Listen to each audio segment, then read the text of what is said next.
Welcome to episode 632 of Salsidoparanormal. I'm your host, James Salsido, and tonight I'm continuing my review of Orpheus, Mythos of the World by Padraic column, looking into mythology.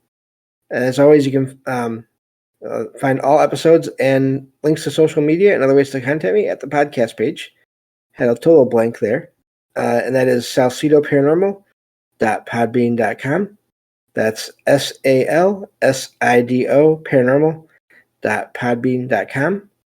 Always happy to hear from you all, whether you have comments or questions or topic suggestions or accounts of paranormal experiences, whether they're your own or from others that you trust.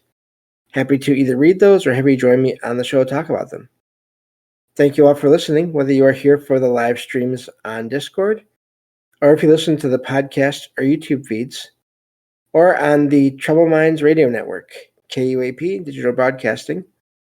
There you can hear replays of 2 episodes of the show every night at 6 p.m. Pacific, 9 p.m. Eastern, right before Troubled Minds Radio comes on. And as always, I want to thank Michael Strange, host of Troubled Minds Radio, for having me on the network and putting all my shows up there. If you'd like to support my show, there are some different ways to do that. You can always share the show with others and rate and review it on your favorite podcast platforms. You can find books I've written, paranormal fiction and nonfiction, over on Amazon, including my most recent book, Salsidoparanormal Experiences, which is tied directly to the podcast, has material from the podcast in it, over on Amazon. You can also sign up for the Patreon page and get 2 extra episodes of true paranormal stories from the web every week, whenever possible. Or you can just make one-time donations through PayPal. Support is never expected, but always appreciated, as there are expenses in making these shows, from equipment to research materials to travel expenses in some cases. And I apologize for any noise you're hearing, as Logan, my cat, is quite active tonight. So I think that takes care of all that. We are getting back into this mythology review here.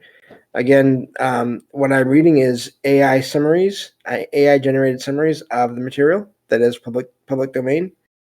And I'll be reading those and then talking about them after, whenever I have anything to say about them. And that's basically how this is going here. Again, I'm going to apologize now for mispronunciations of things. I'm going to, thanks to a recommendation from Mike, great thought I hadn't thought about before. After this week's worth of shows, I will put all the names through AI and get the pronunciations and get all that for next time, and do that from now on. So, but tonight you have to one more night of me mispronouncing things. So I apologize for that, especially in these coming sections here, because it's going to be. We're on mythology from China right now, and then next will be mythology from Japan. So this story is called The Weaver Maiden and the Herdsman. Chihnu, I'm not sure, Chih, and then N-U. The Weaver Maiden is the daughter of the sun. She spends all her time weaving by the river of heaven. The sun wishes for her to leave her loom and considers marriage as a solution. Of course, this is, again, mythology and going back to the past, when your life was decided on, in a lot of cases, by the people that are around you. So, especially when you're, unfortunately, a woman, in that case, I think. That's not just this part of the world. I'm just saying that for a lot of parts in general, it seems, in these accounts anyway. So the sun considers Niu Lang, Niulang, a herdsman from the other side of the river of heaven, as a suitable match. Niu Lang is amiable. I'm sorry. That was unfortunate. Is amiable and accomplished, matching Chihnu's qualities. Even when I have things magnified to 1200% because I'm legally blind, I still do stuff like that once in a while. So they marry in a grand ceremony attended by celestial beings, creating harmony in the heavens. Chinu neglects her weaving duties, playing and making music with Nu Lang. The heavens fall out of harmony, causing trouble on earth. The sun intervenes, urging Chinu to return to her loom, but she refuses. So you notice you have the sun, this father, but this being thinking one thing and wanting to have one thing happen, and it does, and then doesn't like it when it does happen. So the sun separates the couple, sending Nu Lang to the other side of the river of heaven. Chinu stays on her side, returning to her weaving. They are allowed to meet once a year on the 7th day of the 7th month.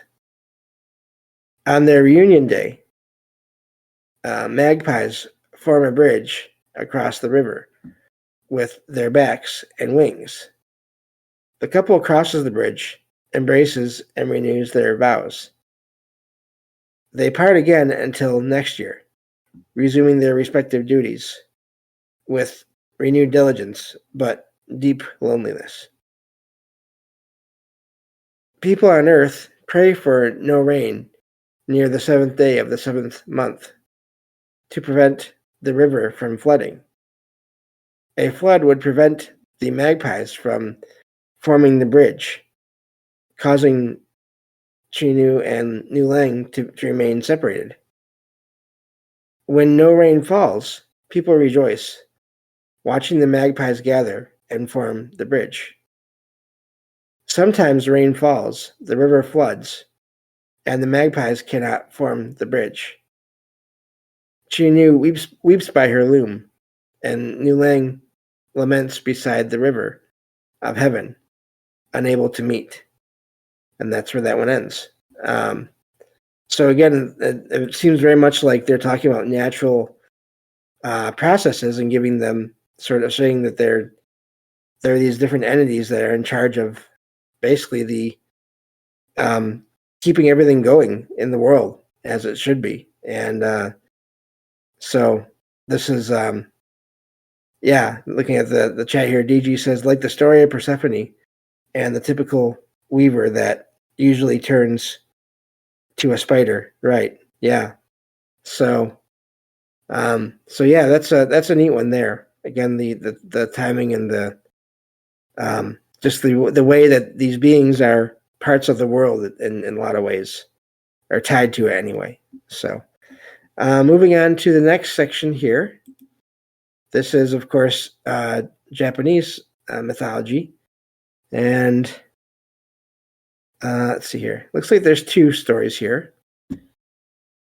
This says this first one is the sun goddess and the storm god, and the strife there was between them.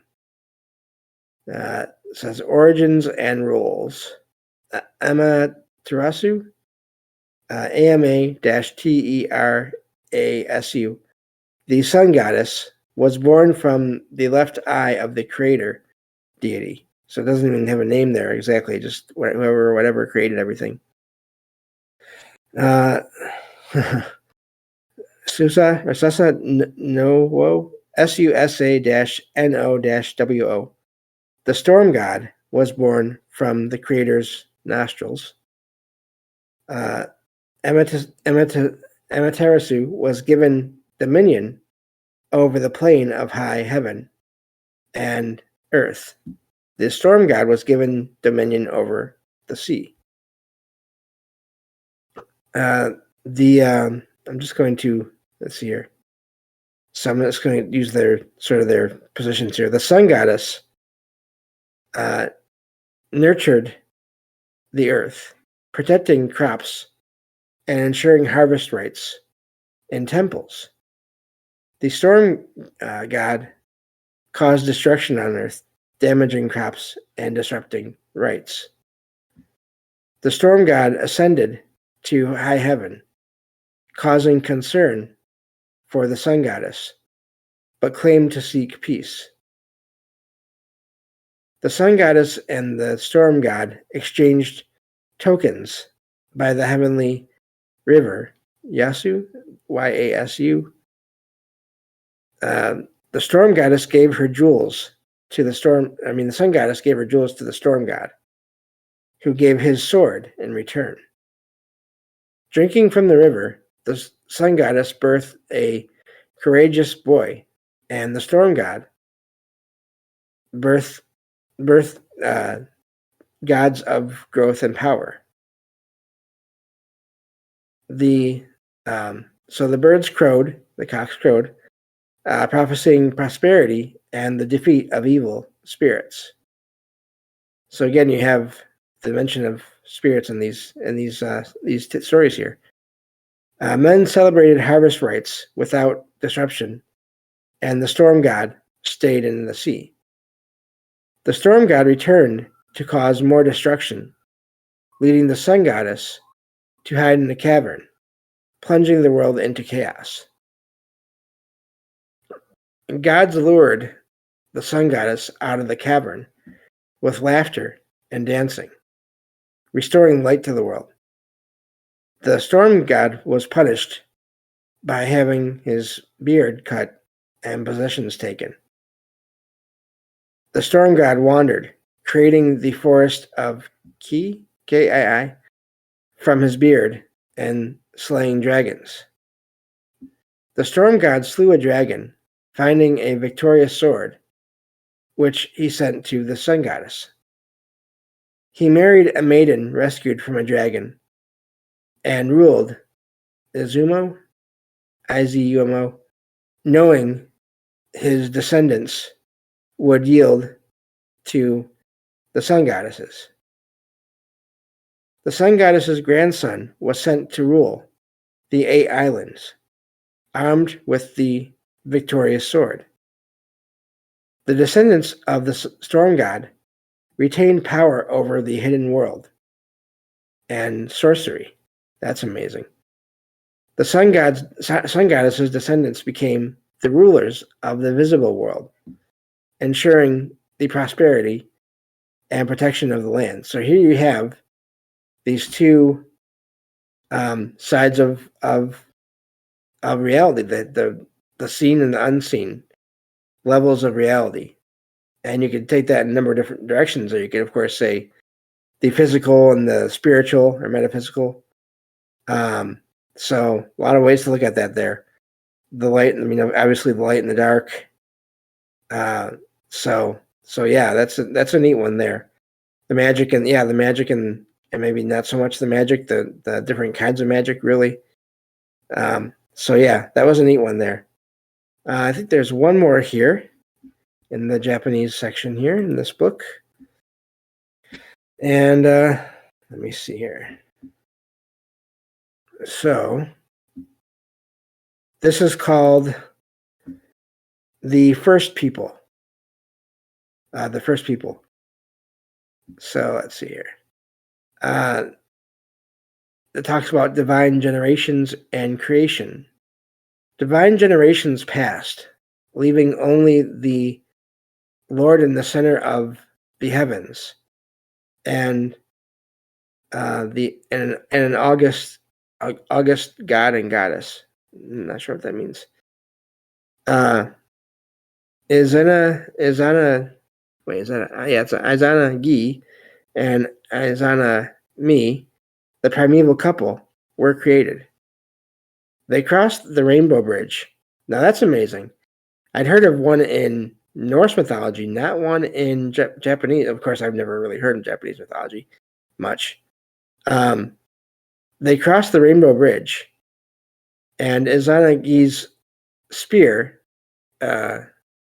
drops formed land. I don't know what that means, but maybe it dropped the spears, or not sure. They had children: wind child, forest child, waterfall child, mountain child, and these are all dash, now the name of the dash, stream child, field child, sea child, and island children. Wind child cleared the mists, creating clear spaces. Azana Mi bore the fire children and then disappeared below ground. Azana G saw Azana Mi in Meido, Meido, the place of gloom, through a cave. Izana Mi warned him not to come further or look at her, but he disobeyed. Izana G saw Izana Mi's decayed form, lighting a torch briefly in the pale gray land. Izana Mi cursed Izana G for looking at her and tried to keep him in Meido. Izana G fled, using bamboo shoots and wild grapes to distract the dwellers of Meido. So there's others in that realm as well. He blocked the cave entrance with a rock, narrowly escaping Izana Mi. So again, here you have the above ground and the below ground. Izana Mi vowed to draw 1,000 people to Meido daily due to Izana Gi's disobedience. Izana Gi countered that he would bring 1,500 people to birth daily. So I guess basically bring them to life. I don't know. I guess is what I mean. But it sounds like that cave is meant to be the land of the dead. So in other words, Izana Mi vowed to draw 1,000 people to their death, while Izana Gi countered that he would bring 1,500 people to life. I'm guessing is what that means. Izana Gi bathed in a stream, washing off pollution from Meido, creating beings who brought people to Meido. So in the act of, that's amazing, in the act of sort of getting over that whole event, yeah, that happened. The necessity arose for Izana Gi's folk to give birth to 1,500 people daily. Their separation established death and separation in the world. So that's where that section ends. So again, you have this cycle of life and death, and of just the spear drops blood. Maybe, yeah, I'm not sure. In the chat there, DG says could be. You have the cycle of birth and death, and the struggle to keep, of course, keep it so there's more life than death at any given time. So that's where the Japanese section ends. I know some sections of this book have several different stories in them, and others don't. I'm guessing that's just due to various factors, availability and translation, all those things. Yeah, early genetic coding, DG says in the chat there. I don't know. Possibly, I guess. I mean, there are stories of that we are here because of sort of ancient beings that had other abilities. So who knows? So let's see here. Let's get into, because we're already down to 5 minutes left here. Let's get into the next section, and this is about it's about Polynesian mythology. So now we're getting into New Zealand, and this is their beginning origin story here. Origin of the gods, and this is for New Zealand. The gods were born of Rangi, the sky, and Rangi, and Papatuanaku, PAPA-TU-A-NUKU, the earth. The sky pressed down upon the earth, creating no distinction between light and darkness. I've heard similar versions of that in other mythologies as well. 70 children of the sky and the earth were cramped, unable to grow or move. The gods consulted on how to bring light in space. Tumatuenga, Tumatuenga,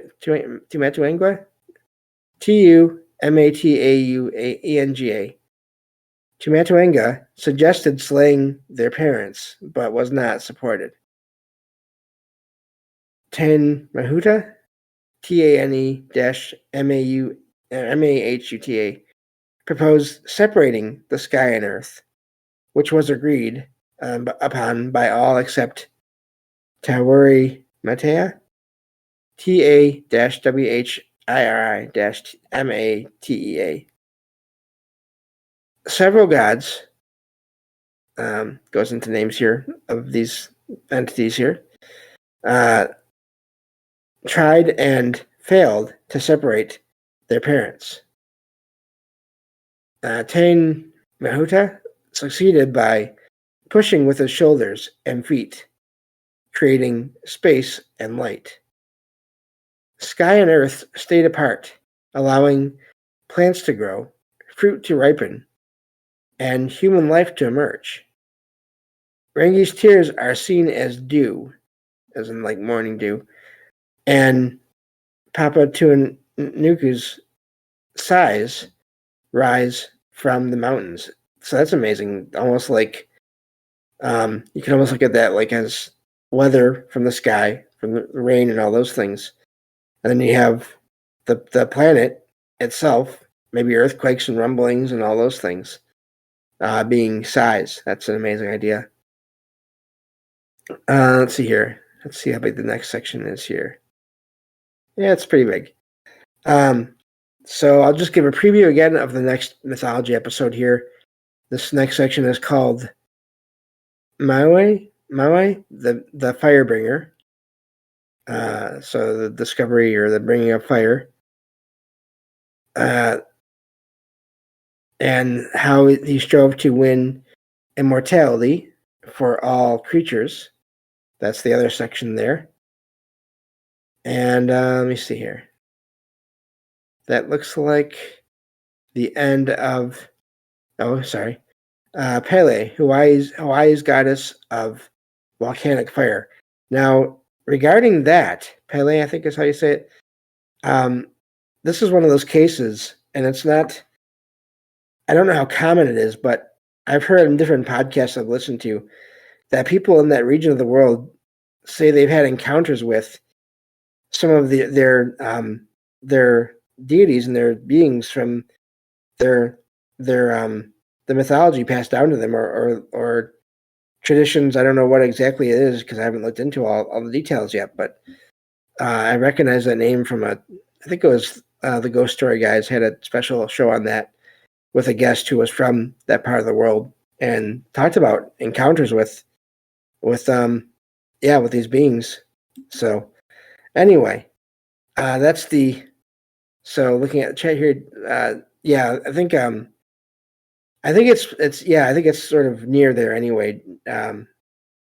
Polynesian is Asian, I'm not sure, but I think it's probably close to there, but somehow, or related. Anyway, that's it for the mythology for this time. Thank you all for listening, and I will talk to you all next time on Salsidoparanormal. Take care.